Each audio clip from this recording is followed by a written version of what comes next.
Nous avons vu lors d'un précédent tutoriel qu'il y a 4 manières pour être visible sur la première page de Google. La première, c'est Google Ads, anciennement Google AdWords. C'est une solution payante, c'est-à-dire que vous allez payer Google au clic pour apparaître sur sa première page et tout en haut de la page. La deuxième solution, c'est Google My Business. Vous allez apparaître dans cet encart-là. La troisième solution est d'être inscrit dans un annuaire, comme les pages jaunes. Et du coup, l'internaute, après avoir cliqué sur les pages jaunes, par exemple, va vous trouver dedans. Ensuite, il y a la quatrième solution qui est le positionnement naturel, comme par exemple cet artisan-là, celui-là. C'est un professionnel qui se positionne sur la première page de Google sans pour autant payer Google directement. Il est sur la première page parce que Google a estimé qu'il mérite d'être sur cette première page.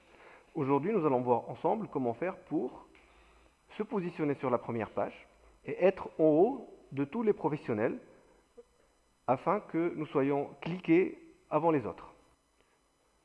Avant de commencer cette analyse, nous allons voir les bases du référencement SEO. L'algorithme de recherche Google passe par 3 phases avant de positionner votre site web en naturel. Première phase, c'est le parcours du site. Le robot va voir page par page la structure, c'est-à-dire le titre, les sous-titres, la métadescription. Pour rappel, la métadescription est le texte qui s'affiche sur la liste de recherche de Google qui décrit sommairement la page de votre site web. Ensuite, il va voir la rapidité d'affichage de vos pages. C'est un critère très important. Il est de plus en plus important, surtout sur les mobiles, parce que les mobiles n'ont pas les capacités d'un PC et il faudrait que la page s'affiche aussi rapidement que sur un PC. Si votre page met beaucoup de temps pour s'afficher, Google ne va pas bien la positionner. Ensuite, il va voir si votre page s'adapte au mobile ou pas. Si cette page-là ne s'adapte pas au mobile, il va tout simplement la référencer uniquement sur le PC et il ne va pas la positionner sur une recherche ou dans une liste de recherche qui s'affiche sur un mobile. Il va voir aussi les liens internes entre vos pages et il va voir les liens sortants de vos pages. Deuxième phase, c'est la prise en compte des pages. Pour cela, Google va étudier le contenu de votre site web sémantiquement et il va voir aussi le champ lexical des pages. Le but de cela, c'est de déterminer dans quelle thématique vous êtes et quel sujet vous êtes en train de traiter, afin qu'il puisse donner à chaque requête la page qui répond aux besoins. Dans cette phase aussi, qui est la prise en compte des pages et l'indexation, il va voir la fréquence des mises à jour. Vos pages, est-ce que vous les mettez à jour ou vous les délaissez? Est-ce que vous avez un blog? Est-ce que vous avez une actualité?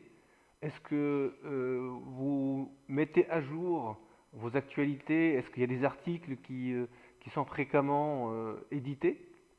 Tout ça est important pour Google parce qu'il détermine la fraîcheur de l'information dans votre site web. Troisième phase est le positionnement. À partir du moment où il a la donnée du parcours du site, la donnée de la prise en compte des pages, il va classer vos pages d'une manière, je dirais, théorique, et il va voir la réaction réelle des internautes par rapport à votre site web. Pour cela, il y a 3 critères importants qui sont le taux de clic sur votre site à partir de sa liste de recherche. Imaginez-vous que vous êtes sur la liste de recherche de Google. Google va voir combien de fois votre site web a été cliqué. Plus votre site web est cliqué, mieux Google améliorera son positionnement. Parce qu'il se dit que ce site, il est recherché, il est demandé, donc je vais le positionner de mieux en mieux. Il va voir aussi votre notoriété sur le web. Est-ce que les internautes qui ont visité votre site web, est-ce que ils ont partagé des liens de votre site? Est-ce qu'ils en ont parlé ailleurs? Ça, c'est important aussi pour Google, parce que plus on parle d'un lien, plus on parle d'une page, plus cela voudrait dire qu'il y a des informations intéressantes dedans. D'accord? Alors, c'est vrai qu'on peut en parler en mauvais, mais c'est quand même une information importante pour Google. Il la prend en considération. Ensuite, vous avez la satisfaction des visiteurs. Google va essayer par tous les moyens de savoir, une fois qu'il a envoyé un visiteur sur votre site web, si le visiteur a trouvé ce qu'il cherche dans vos pages. Bien entendu, il n'a pas accès aux visites, aux pages, au parcours du visiteur sur votre site web, mais il sait très bien que si le visiteur, en partant de sa page de recherche, sa liste de recherche vers votre site, s'il revient rapidement, c'est qu'il n'a pas trouvé satisfaction. S'il ne revient pas, c'est qu'il est resté sur votre site et il n'a pas besoin de revenir sur la liste de recherche et le besoin, il est satisfait. Et même s'il revient après un certain temps, il pourrait se dire que l'internaute a passé du temps sur votre site, il a trouvé ce qu'il a voulu, mais il cherche encore d'autres informations. Donc ces informations, Google va les passer encore une fois dans son intelligence artificielle pour pouvoir donner une note et positionner ainsi les différents sites en fonction de certains critères que seul lui connaît. Alors, ce qui est évident, c'est que Google ne s'arrête pas à ces trois phases. Il ne le fait pas une seule fois. Il le fait d'une manière systématique et d'une manière cyclique. Ça veut dire qu'il ne s'arrête pas d'aller visiter votre site web, de voir si vous avez changé quelque chose sur vos pages. Si vous n'avez pas de nouvelles pages, il va voir, il va les crawler, il va les indexer, il va voir la réaction encore une fois des internautes et il ne s'arrêtera pas. Donc vous aussi, vous ne devez pas arrêter à améliorer votre site, car aussi vos concurrents vont faire comme vous. Ils vont essayer d'améliorer le référencement de leur site web pour sortir les premiers sur les premières pages de Google. Voilà, donc ces bases étant connues, nous allons maintenant passer à un cas concret pour savoir comment, à partir d'un site qui se positionne bien, comment faire pour savoir ce qu'il a fait, comment il a fait et comment le battre. C'est ça le plus important.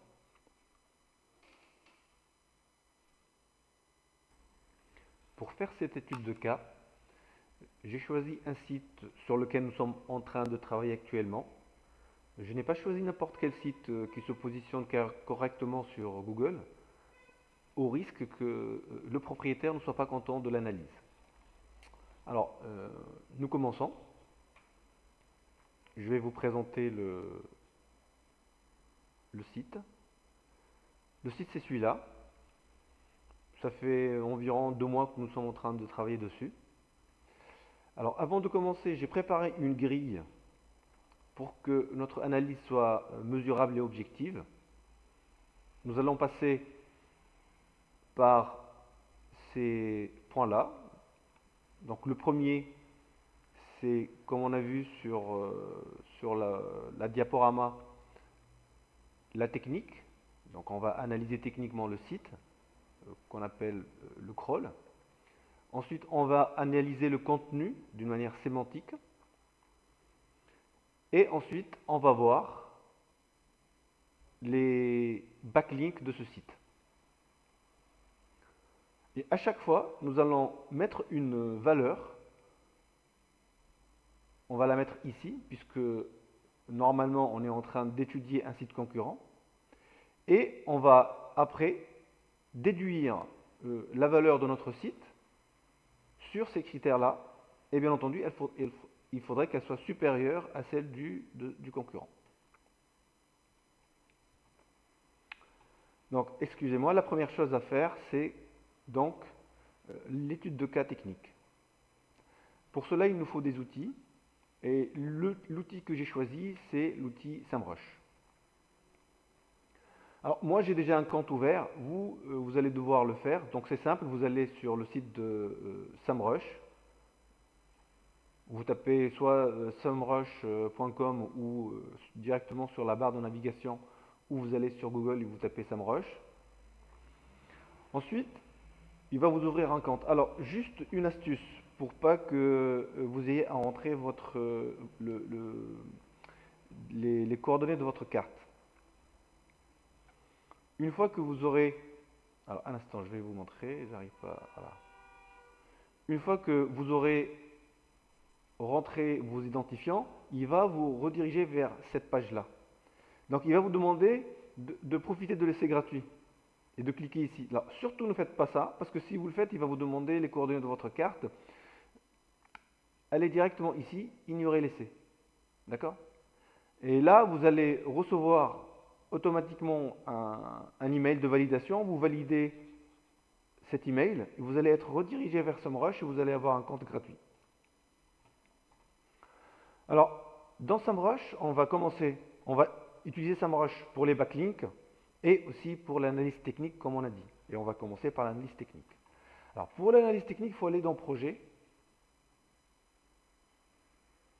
Moi, je l'ai déjà fait pour gagner du temps. Et j'ai déjà mis mon site web, mon étude de cas, que SEMrush a déjà étudié et analysé. Donc, j'y vais tout de suite. Je ne vais pas rentrer dans le détail. Il s'agit là de prendre les notes. C'est une photo d'un cas d'étude de ce qui existe. Donc, il nous faut juste les valeurs. Donc, je clique ici. Et je prends les notes.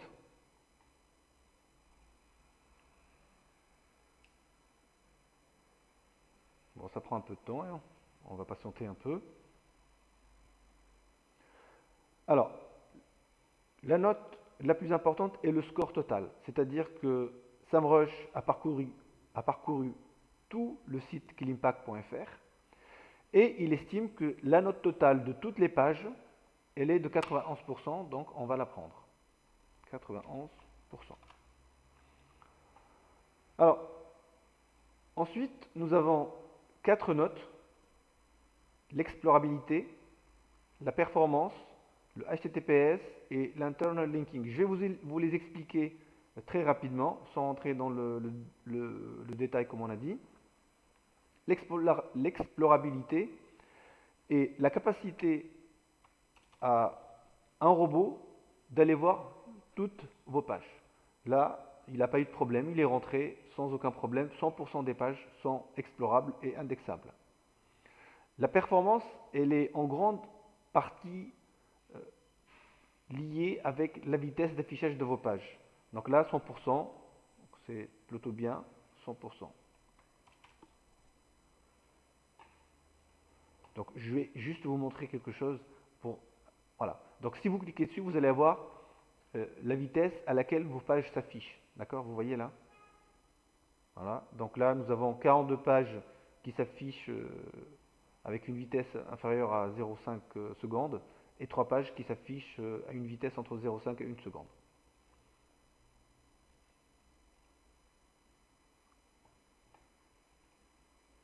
« 100%, très bien. HTTPS, donc c'est 99%. en fait une note sur la sécurité, le protocole de sécurité HTTPS, l'internal linking 94%.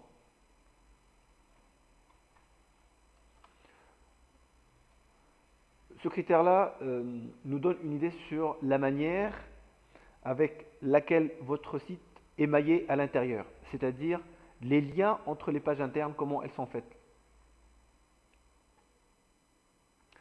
Donc là, on a déjà pris les notes pour la partie technique, on va passer à la partie contenu. Pour la partie contenu, on va voir la fréquence de rédaction ou la fréquence de mise à jour. On va voir à quel rythme ce site est alimenté en articles. Alors, je me mets dans le blog.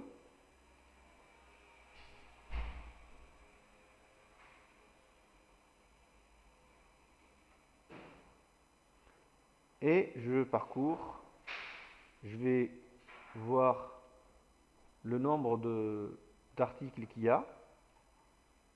Donc là, je vais commencer à compter. Donc, le dernier article a été édité le 9 septembre. Donc, le 9, donc il y en a 1, 2, 3, 4, 5, 6, 7, 8, 9, 10, 11, 12, 13, 14, 15, 16, 17, 18, 19, 20. Donc, 20 articles depuis le 27 juin au 9 septembre. Donc, c'est environ 2 mois et demi de travail pour 20 articles. Donc, environ 10 semaines. 20 articles en 10 semaines, ce qui fait donc 2 articles par semaine. 2 articles par semaine.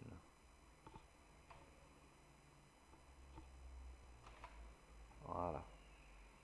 Alors, longueur des articles. Alors, pourquoi on regarde la longueur des articles?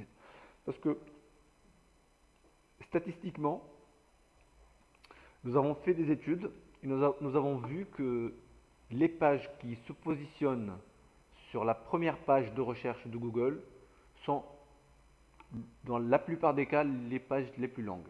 Donc, plus la page est longue, plus elle a de chances de bien se positionner. Donc, c'est pour ça que c'est un critère important. Alors, comment on va mesurer la longueur des pages, des articles? Tout simplement par le nombre de mots. Alors, je vais vous donner un outil. En fait, c'est un plugin. C'est une extension qui vient sur Chrome. Je vais vous la montrer tout de suite, à l'instant. Donc, cette extension s'appelle Page compteur de mots. Vous l'installez sur Chrome. Il y a aussi l'équivalent sur FileZilla. Et elle va compter à chaque fois. Cette extension va vous compter le nombre de mots qu'il y a sur la page qui s'affiche. Si on prend par exemple cet article-là sur cleanpack.fr, donc on est bien là, on clique juste ici sur l'extension, sur l'icône de l'extension, et on a le nombre de mots, d'accord? On a aussi le détail, hein. Par exemple le mot 2, il existe sur cette page-là 86 fois. Donc vous avez tous les mots, d'accord? Voilà. Mais nous, ce qui nous intéresse le plus, c'est le nombre de mots total qui est 547. Alors, il faudrait faire ça pour environ les 3 derniers articles pour avoir une idée sur le nombre moyen. Moi, je ne vais pas le faire pour gagner du temps. Je sais que sur cet article-là, sur ce site-là, on est aux environs de 500 mots par article. Donc, je mets 500 mots par article.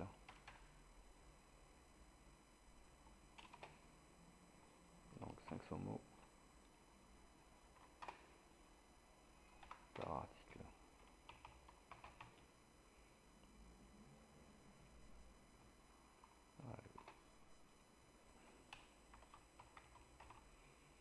Voilà.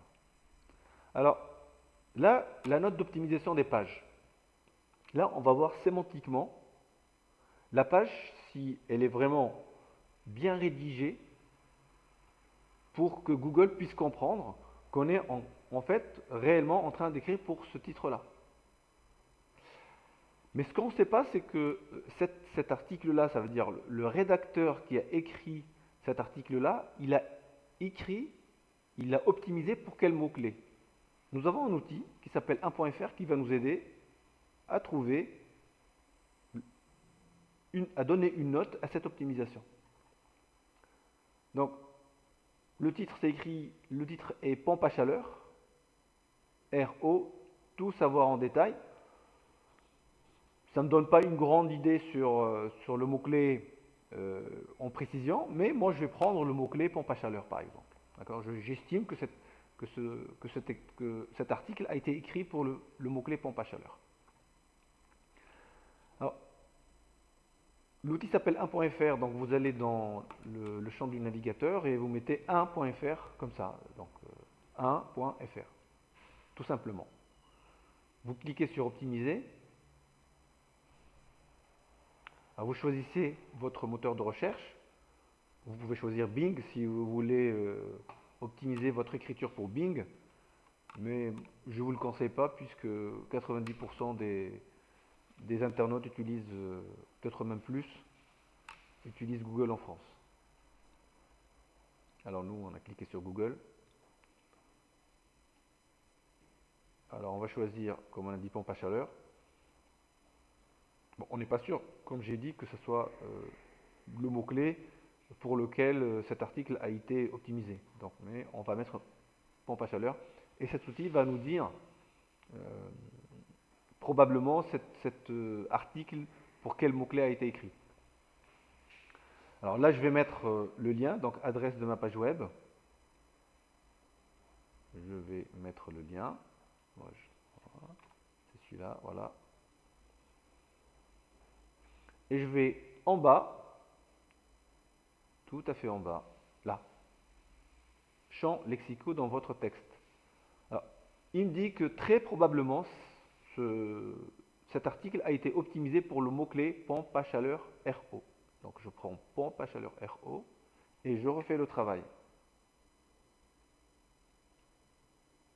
Optimiser, Google, pompe à chaleur RO, et je remets l'adresse de la page. Voilà.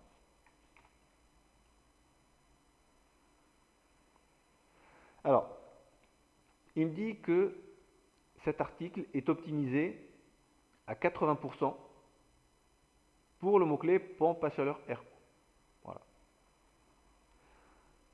Pour info, donc cet outil, si vous prenez la version payante, il va vous afficher les mots-clés qui sont floutés ici, que vous pouvez rajouter dans votre article pour améliorer encore plus le score de l'optimisation. Pour rappel, Google, pour comprendre votre thématique, pour placer votre article dans une thématique, il va aller chercher les mots-clés. C'est-à-dire, plus vous allez mettre de mots-clés qui sont en relation avec votre domaine, plus Google améliorera votre positionnement. C'est pour ça que cet outil est très intéressant. Et en plus, il est gratuit, ou plutôt sa version gratuite suffit pour faire une analyse et un audit. Donc je prends 80% et je vais la mettre, donc je vais mettre cette note dans mon champ.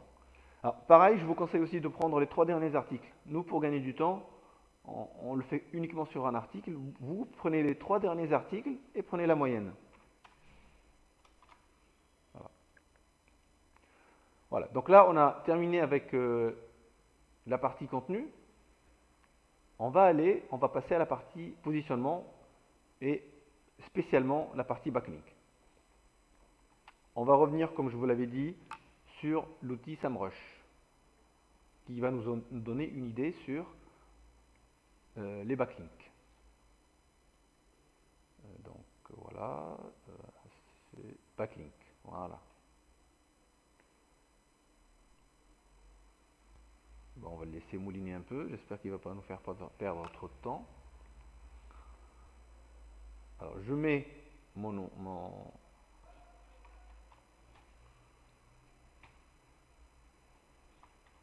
adresse web du site que je voudrais étudier, donc limpac.fr, voilà. Très bien, il vient de terminer. Je vois ici que j'ai 5 backlinks, je clique dessus.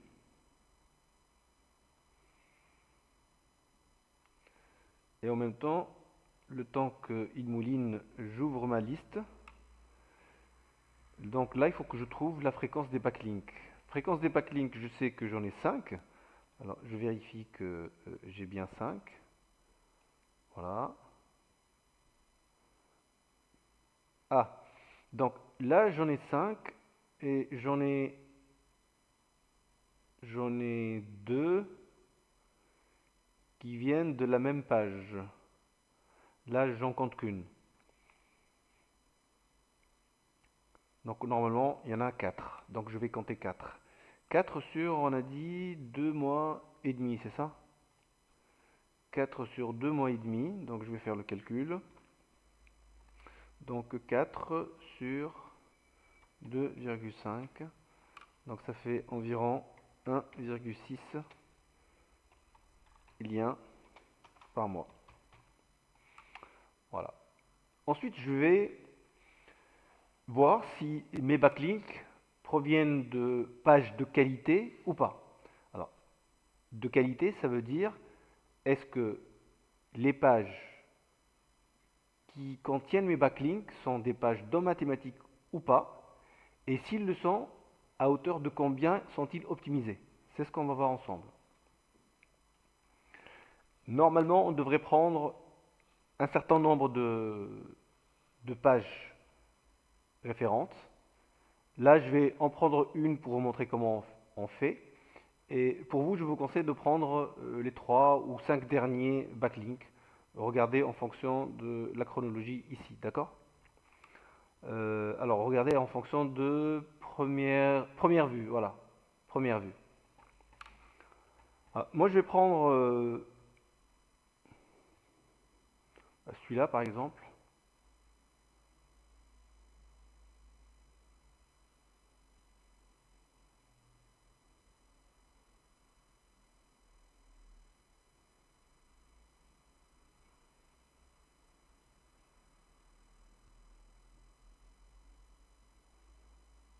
Voilà. Je prends le lien. Donc, le titre, c'est quel contrat d'entretien choisir pour votre chaudière?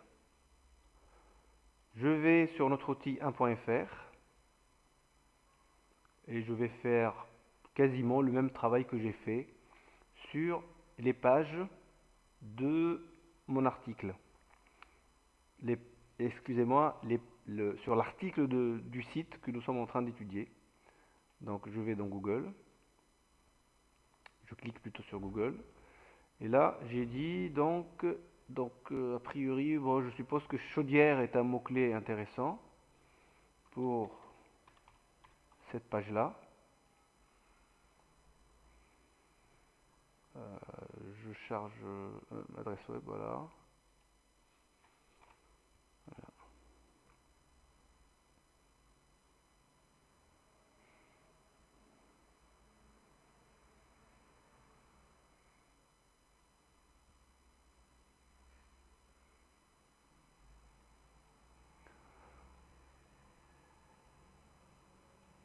Alors, là sur cette version, sur 1.fr, je me suis connecté pour vous montrer comment on peut voir les mots-clés que nous pourrions rajouter sur un article pour optimiser encore mieux l'article.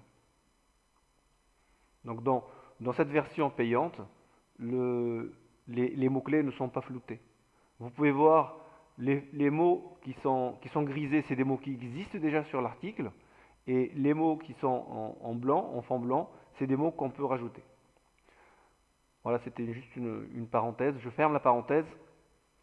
Le score de cet article est de 69% sur le mot-clé chaudière.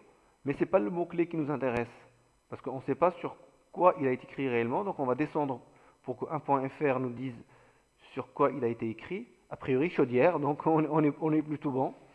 On est plutôt bon.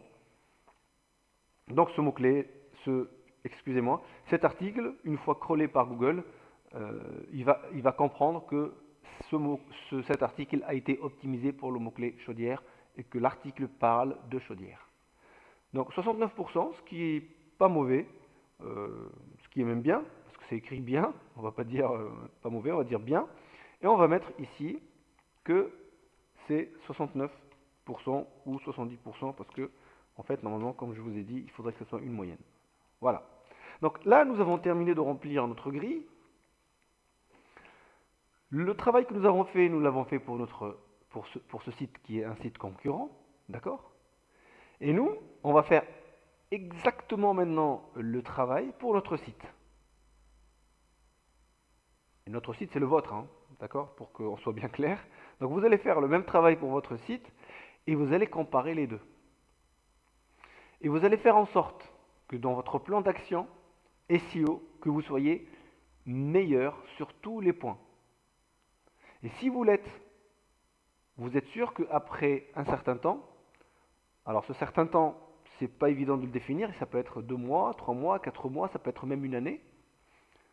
Mais c'est quoi une année dans la durée de vie de votre entreprise?